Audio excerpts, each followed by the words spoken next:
Olá pessoal, tudo bem? Murilo falando aqui de volta aí ao nosso canal, tratando de harmonia, arranjo, orquestração, enfim, tudo aquilo que diz respeito à nossa música instrumental, vocal, a produção de arranjos, de orquestrações, enfim, a gente trata de tudo aqui no canal. E eu quero começar hoje uma série que eu tenho notado a grande necessidade de eu começar a trazer esse assunto. Não é novidade para ninguém que eu sou um daqueles que defendem muito hoje o conceito lítico-cromático da organização tonal. Por quê? Porque após ter estudado, ter compreendido o que o autor traz para a gente sobre esse modo, esse enfoque, essa interpretação do som de forma geral, como é que essa análise com esse olhar cromático faz a gente olhar para a música de uma outra perspectiva, eu resolvi trazer esse conceito para dentro da nossa atividade aqui também. De forma que eu quero trazer um pouco de estudo de harmonia, né? Os quais os modos a gente já aprende aqui no canal, mas eu quero trazer esse estudo de harmonia voltado para uma visão mais focada dentro do sistema lídio-cromático. Por que que eu adotei esse sistema? Por que que eu acho ele interessante? Ele não é o melhor, não é o único, não é o mais importante, não. Ele é só uma maneira de você interpretar o universo musical com um olhar um pouco mais apurado em alguns aspectos. Eu diria para vocês que ele traz algumas respostas que às vezes a gente não tem em outros conceitos. Não que eu esteja invalidando outros conceitos. A música não chegou aqui pelo lídio cromático, ela chegou por vários conceitos, né? Desde a harmonia clássica até a harmonia moderna, nós temos aí infinidades de possibilidades de explicação, algumas mais ou menos, outras melhores, outras nem tanto. Mas eu encontrei no conceito lídio cromático uma maneira muito interessante de interpretar aquilo que estou vendo, estou ouvindo, aquilo que estou percebendo no momento que estou lendo uma partitura, compondo uma peça, ou mesmo tocando, improvisando ou fazendo qualquer coisa dessa natureza. Então hoje eu quero trazer esse estudo da harmonia num enfoque dentro do sistema lítico-cromático, né? E aí talvez isso vai aclarar algumas dúvidas que muitas pessoas têm, porque quando as pessoas nos fazem a seguinte pergunta: então compõe alguma coisa, eu faço um arranjo usando o sistema. Não é esse o objetivo do sistema. O sistema não traz nada novo, ele não reinventa a roda. O que o sistema nos traz é um entendimento das forças e das razões que regem a nossa música. Por que, que temos essas forças nesse sentido? Por que, que essa nota soa bem nesse acorde e não soa bem naquele outro acorde? Por que, que essa nota tem essa característica um pouco mais dissonante ou um pouco mais consonante? Em que momentos eu posso usar tal escala ou tal escala? É isso que o conceito traz. É um enfoque no ponto de vista de você compreender a organização que está por trás daquilo que você vê que funciona e que às vezes não funciona também na música. Então esse é o grande lance. Não existe dentro do conceito nenhuma ideia de trazer uma nova forma de compor, uma nova forma de escrever, de interpretar, não. A interpretação ela é meramente do ponto de vista da organização dos sons. Como é que os sons se organizam entre si? Qual que é o escopo que está por trás de toda essa organização tonal que nós conhecemos hoje dentro da nossa música? Então, partindo do início, vamos começar primeiro pelo primeiro ponto. Quem não conhece ainda o conceito de cromático, eu já tenho 3 vídeos curtos, mas que são bem elucidativos sobre o conceito, quais são as suas bases, como o George Russell chegou a esse conceito, qual foi a forma que ele, né, quais foram os experimentos que ele colocou para abordar essa forma de ver a música. Então é só assistir os dois, vocês vão entender. Mas hoje eu vou trazer muita coisa que talvez vai ajudar também a aclarar um pouco mais. Vamos pensar no primeiro momento, no acorde. Quando a gente fala de acorde, a gente pergunta, poxa, de onde vêm os acordes? Né? De qual que é a origem de um acorde? Por que, que os acordes são como são? Aquelas notas que os compõem, os intervalos e tudo mais. Nós temos acordes maiores, menores, aumentados, diminutos, meios diminutos, enfim, várias configurações acordais que a gente conhece e que a gente não sabe a origem disso. Nos foi passado, no primeiro momento, que eles vêm do aquilo que chamamos de campo harmônico, ou seja, que são acordes construídos sobre determinados graus da escala, né? Sobre os graus da escala, maior ou menor, e que, de acordo com os graus, eles vão ter certas configurações, e no caso da harmonia funcional, eles terão funções, né, que são as 3 funções que nós conhecemos, tônica, subdominante e dominante, e esses acordes eles transitarão dentro dessas funções. De acordo com o acorde, você terá uma função específica sendo manifesta ali. Mas nós não, ainda assim não explicamos, tá, mas por que, que esse acorde é desse jeito? O que, que ele traz da tonalidade principal, que ele, quando você ouvir, você sabe que você está em Dó maior. Vou dar um exemplo. Você tem um acorde de Ré menor. Aí te pergunto, o que, que esse Ré menor é? Bom, se você não tiver contexto, vai ficar um pouco difícil de você responder isso. Porque se ele estiver dentro de uma música né, que esteja em Dó, você vai dizer, é o segundo grau da tonalidade. Beleza. Mas e se ele estiver isolado? Filtra só o acorde e coloca ele sozinho. O que esse acorde manifesta? O que ele traz em si que vai você entender qual que é a origem dele, sem ele estar dentro de um contexto, sem ele estar dentro de algo que me dê referência do que ele representa, como grau, como função, enfim. Como é que você identificaria isso? Claro, pela nossa interpretação de harmonia clássica, é complicado, porque cada acorde vai ter uma configuração e nós vamos depender de contexto. Mas e se eu te dissesse que não? Existe uma auto-organização dentro de qualquer aglomerado de notas, não seja uma tríade, uma tétrade, não importa, ou até alguns sons aleatórios. Você juntá-los em alguma estrutura, se você olhar para eles, você vai conseguir identificar um som entre eles que exercerá gravitação, a gravidade aos demais. Os demais estarão gravitando em torno dele. Ele terá uma função, vou dizer função, mas ele terá um papel de tônica, esse som dentro daquela organização sonora, ele trará para si aquilo que nós chamamos de tônica. Essa designação cairá sobre esse som. Todos os acordes, todos os aglomerados de notas terão esse processo. E esse processo é atingido por quê? Lá dentro do sistema nós sabemos que a célula máter da gravidade tonal é o intervalo de quinta justa. É o primeiro intervalo da série harmônica após a oitava, e é um intervalo muito interessante porque é o intervalo que nos apresenta a ideia de tônica. Sempre que você tem um intervalo de quinta, baseada na estrutura, né, na organização da série harmônica, que é a matriz sonora para a gente, nós identificamos ali a tônica, do intervalo de quinta, que é sempre a nota de baixo. Isso é uma constante imutável, isso. A tônica sempre será essa nota.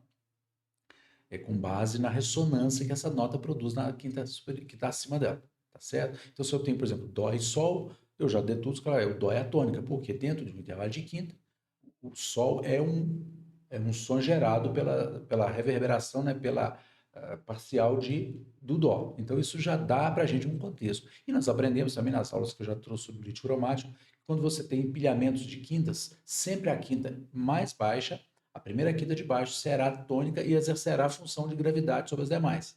A função não, melhor, o efeito de gravidade sobre as demais. Ela atrairá todas essas que ficarão circundando em torno dela como nota principal, como aquilo que a gente chama no conceito de tônica lídia. O lídio, essa expressão lídia, não confunda apenas com o quarto grau da escala maior, do modo grego, não, não. Esse lídio, depois a gente vai entender por que esse nome está presente no conceito. Mas aí, quando a gente tem essas aglomerações de notas, a gente sabe que pelo intervalo de quinta a gente determina qual que é a tônica. E se você olha para qualquer acorde e o organiza, ou então busca ele dentro do círculo das quintas, aquele grupo de notas que está ali, esquece que é um acorde. Pensa que ele é uma classe de notas, são classes de notas ali, são notas isoladas, mas quando elas estão juntas, elas passam a exercer entre si uma auto-organização que faz com que uma delas sobressaia como tônica. Então, por exemplo, eu tenho um acorde, vamos supor, de Dó maior. Dó, Mi e Sol. É uma tríade. Se eu vou por ciclos das quintas, ou então eu posso usar até outros artifícios, mas se for por ciclo das quintas, eu vou imaginar o seguinte: entre o Dó e o Mi, eu tenho um intervalo de terça maior.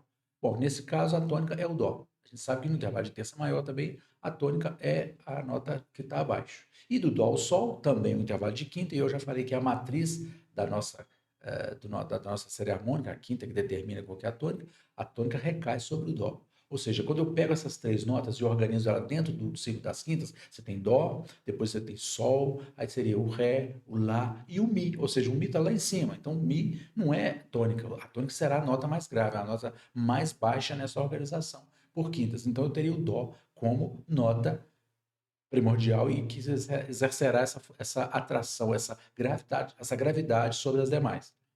Então vamos fazer um teste, mas aí ficou fácil, Dó maior, é muito fácil você falar que a tônica é Dó, mas então vamos pegar um outro acorde, vamos pegar um acorde menor, vamos pegar Mi menor, Mi, Sol e Si. Estou trabalhando com tríades ainda. Então quando eu pego essas três notas, essas três classes de notas e organizo elas dentro dessa organização por quintas, eu tenho Mi ao Sol e eu sei que em terças menores o Sol é a tônica. Então entre o Mi e o Sol, eu tenho o Sol como tônica. Mas eu tenho a nota Si.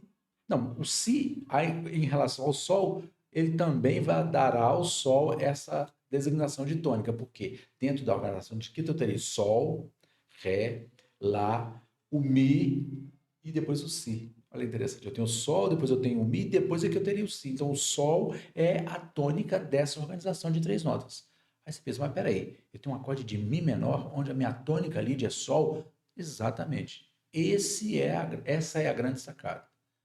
eu tenho ali um grupo de 3 notas, onde uma nota ela é a principal. Por quê? Aquele acorde que está ali, aquela tríade, ela expressa uma tônica lídia.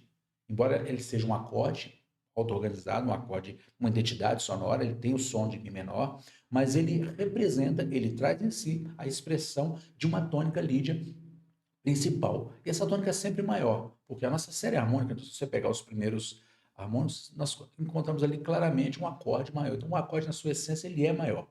Só que nós temos expressões deles, que são, vamos chamar assim, de tonalidades diferentes. Nós temos a tonalidade maior, menor, aumentar, diminuto, que são expressões dessa tônica com um pouco ou mais ou menos tensões, né? Que a gente pode dizer assim. Então, quando eu tenho um Mi menor, eu tenho a expressão da tônica Sol. Olha que interessante.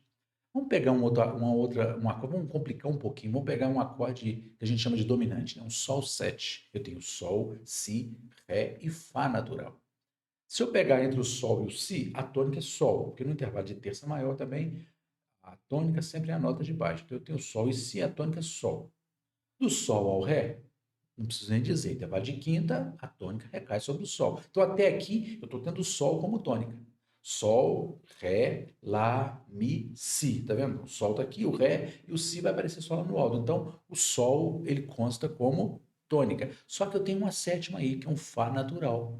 E se eu olhar para dentro do ciclo das quintas, o Fá natural ele está abaixo desse Sol, que é Sol, abaixo dele eu tenho o Dó, que é uma quinta inferior, e eu tenho o Fá, que é a outra quinta. Ou seja, o Fá está exercendo a função de tônica sobre a nota Sol. Então, nessa organização de 4 sons, Sol, Si, Ré e Fá, a minha tônica, diferente do que a gente faz, a gente interpreta como sendo o Fá, ou seja, eu tenho por trás de um Sol 7 a tônica que é o Fá lídio. Olha que interessante. Então, quando eu começo a interpretar os acordes com essa concepção, não é uma invencionice. Eu estou tomando como base a série harmônica e estou tomando como base a relação que as quintas provocam, que é a relação de identificar tônica, né, de dar primazia para uma tônica, porque a quinta, o intervalo de quinta, não importa quantos intervalos você tem ali mesclados, sempre a quinta inferior será a quinta que exercerá essa função de tônica. Então, com base nisso que eu estou trazendo, você já começa a pensar porque se eu começar a analisar cada aglomerado de notas, eu vou chegar à conclusão que muitas das vezes a tônica não é a fundamental do acorde em questão. Porque aquele acorde ele representa uma tonalidade, uma expressividade de uma tônica principal, que é a tônica maior, que vai estar dando baliza. Interessante que eu posso, quando eu falo de tônica, eu estou falando de escala também. A tônica ela representa uma escala, e para o conceito lídio-cromático, a escala e o acorde são uma coisa só. A escala é simplesmente o acorde na posição horizontal, ou seja, é como se você pegasse todas as notas do acorde de Sol lídio e colocasse eles uma após a outra por segundas. E aí eu vou chegar na escala lídia. Então, no universo lídio, tanto o acorde quanto a escala são a mesma coisa, são compostos exatamente pelas mesmas notas. E não há notas evitadas. Tá? No sistema lídio não existe nota evitada para aquela tônica que eu vou ter são notas de maior ou menor tensão. As notas de maior suavidade, que a gente chama de consonância, a gente chama de ingoing, ou então aquelas mais distantes, que vão começando a desintegrar um pouco, vão ficando mais dissonantes, né, vamos dizer assim, a gente chama de out-ingoing, ou seja, a gente está explicando a questão da relação da gravidade, quais são as notas que estão mais próximas da tônica e quais estão as mais distantes. E o que, inclusive, o que mede a proximidade de uma nota com a outra não é um intervalo de segunda ou de segunda menor, não, não, é um intervalo de quinta. Quando você quer saber o intervalo entre se uma nota, qual que é a real distância entre ela e a tônica, você tem que contar por quintas, organizar essa contagem por quintas. Eu tenho o dó, a nota mais próxima que eu tenho do dó é o sol. Depois é que eu vou ter o mi. Estou falando de um acorde de dó maior, por exemplo. Eu tenho o dó, a primeira quinta é o sol, depois eu vou ter o ré, o lá e o mi. O mi está lá bem mais distante, ou seja, eu ainda tenho notas que são mais perto de dó, né, de dó, do que o próprio mi. Se você pegar por essa óptica, um intervalo, por exemplo, de sexta, né, do dó ao lá, ele é mais próximo, o lá está mais próximo do dó do que o mi, que é a terça do acorde. Por quê? Porque nessa proximidade por quintas, a quinta confere a ela essa primazia. Ela está um pouco mais vamos dizer assim, a gravidade de Dó está exercendo maior força sobre ela do que sobre o Mi. O Mi já está um pouco mais distante. Não que ele esteja fora do escopo da gravidade, porque a gravidade ela tem uma real atuação até a sexta quinta de empilhamento. Dali para frente que começa se afastar um pouquinho, aí já começa a entrar na região mais dissonante, mais outgoing, e aí a gente vai tendo um pouco mais de afastamento, mas ainda elas estão sobre essa influência de dó, só que bem mais fraca, porque são planetas, né, vamos dizer assim, são notas mais distantes dentro dessa organização de quintas. Então, resumindo essa conversa, a célula máter da gravidade tonal, como eu falei, né, a melhor porção é a quinta justa. E quando a gente organiza as notas e procura onde elas estão dentro dessa organização por quintas, a gente vai se surpreender que muitos acordes, embora eles tenham aquela formação, a tônica daquele acorde é o Sol, por exemplo, o Sol 7, por exemplo, a tônica daquele acorde é um Sol, a sétima é a nota Fá, é um acorde maior com sétima e tal, alguns chamam de dominante, que é o, né, dentro do conceito da música funcional, mas se você olhar pelo universo da gravidade tonal, você sabe que aquele acorde pertence a uma escala lídia, que é a escala de Fá lídio, porque ele expressa a escala de Fá lídio. Se você pegar todas as notas de Fá lídio e jogar sobre aquele acorde, vai casar perfeitamente, não haverá nota evitada, não haverá nada. Por quê? Porque tanto acorde quanto escala são a mesma coisa. Então, esse é a grande sacada do conceito. Você começa a olhar para os sons e entender a organização, a auto-organização que eles têm dentro de um conceito que busca na série harmônica essa relação de quintas e organiza as notas dentro desse escopo. E aí nós temos esse entendimento de quando você vê duas notas, três notas, quatro notas, não importa. Você pode montar o acorde que você quiser, do jeito que você quiser. Quando você fizer essa organização por quintas e julgá-lo dentro daquele ciclo de quintas e entender, dentro de um intervalo menor, qual que é a nota que está mais grave ali dentro daquela organização, você encontra a tônica lídia. E se você pegar aquelas notas e pegar aquela escala lídia que você achou, aquela tônica lídia, e juntar as duas, elas vão trabalhar juntas em perfeita harmonia, em perfeita consonância, porque elas têm a mesma origem. Elas são filhas de uma escala que a gente chama de escala mãe, né? Ou gosto de dizer escala pai. Ela gera as demais, tanto as notas quanto as escalas que vão sair desse universo, dessa tônica lídia. Então, é muito interessante entender que o conceito ele faz isso. Ele começa a te dar para um olhar distante, um pouco mais aéreo daquilo que acontece na organização da música. Ou seja, agora, pensem comigo, um simples acorde, que antes ele só poderia ser analisado dentro de um contexto. Se eu te jogo aqui um acorde aleatório, mas você vai falar se ele é maior ou menor, e não tem como você entender o que ele é, se ele não estiver dentro de um contexto, você está para ele uma função, um papel e tal. Mas quando você conhece o sistema lídio cromático, não, você começa a interpretar aquele acorde, e para começar você já acha uma origem para ele, porque você já acha uma tônica que vai gerar aquele acorde. Naturalmente, por intervalos de quintas, por ressonâncias de parciais. Então, isso aí já é um contexto interessante. Quando eu olho para um acorde, eu não estou vendo mais aquele acorde, eu estou vendo uma tônica lídia que ele está expressando naquele momento. Claro, com aquele timbre daquele acorde em questão. Pode ser um acorde maior, um acorde menor, meio diminuto, né? Existem várias configurações. Mas todas essas configurações são só cores diferentes para uma única tônica lídia. Às vezes, uma única tônica lídia ela vai ter várias expressões que vão trazer a identidade dela, que vão caber dentro da escala dela, porém terão cores diferentes, acordes maiores, menores, aumentados, diminutos, meio diminutos. Então, assim, é muito bom entender o conceito por essa ótica. E aí você vai começar a olhar para a harmonia de um outro ponto de vista. Agora, detalhe, isso não muda a forma que você trabalha os acordes. Eles continuam sendo os mesmos acordes, serão empregados da mesma maneira, você vai harmonizar uma melodia, você vai usar esse próprio acorde, tá? E você vai fazer a mesma coisa.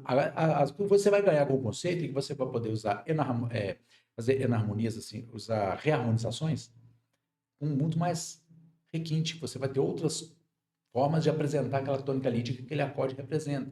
Você vai ter outros grupos de acordes que vão poder estar no lugar dele. E ao mesmo tempo você vai ter escalas, não só a escala lídia pura, como nós conhecemos, mas a escala lídia com seus cromatismos que são próprios dela, que nós já estudamos na aula de lídio cromático. Então isso aí traz todo um enfoque diferente. Então você começa a olhar para a harmonia de outra forma, mas não trabalha de outra forma. Você vai continuar trabalhando a sua harmonia do mesmo jeito. Você vai continuar harmonizando do mesmo jeito, encadeando do mesmo jeito, harmonizando melodias, criando camas harmônicas, distribuindo as notas ali do seu acorde. Isso não muda. O que muda é a forma como você olha para ele. Então agora o seu acorde ele tem um som, que é o som de uma escala lídia, da qual ele foi formado. E por que uma escala lídia? Porque as notas, as classes de notas que compõem esse acorde, elas têm uma auto-organização, uma gravidade natural que exerce entre elas, que traz para você a noção de tônica. Então, um acorde isoladamente, ele já traz em si uma noção de tônica e de escala que o representa. Isso é o grande lance do conceito. Ou seja, não existe um acorde agora que você não vai olhar para ele e não vai achar uma escala apropriada sem estar preocupado com o contexto dele. Isso nós vamos aprender depois, que nós temos dois contextos que a gente leva em conta na música: o contexto horizontal e o contexto vertical. O horizontal diz das escalas horizontais, que nós chamamos de escalas horizontais, que são escalas diferentes da escala Lídia, né? São escalas que elas sempre buscam a tônica. Por quê? Nós aprendemos depois, nós vamos aprender também. Elas apresentam a quarta justa. Elas não são escalas lídias, elas têm uma escala, a quarta justa na sua formação, e toda escala que tem essa quarta justa, ela tem um poder de atração. Essa quarta confere à tônica um poder de atração que vai sempre buscar a tônica de volta. E quando você tem uma escala lídia, uma escala, ela é uma força mais passiva, ela não tem necessidade de busca. Ela é um acorde, vamos dizer assim, ele é suspenso em si próprio. Né? Você pode usá-lo, ele não tem aquela. Se você toca a escala, ela não tem um ponto de força assim, para atrair para a tônica. Ela é uma escala um pouco mais inerte nesse aspecto.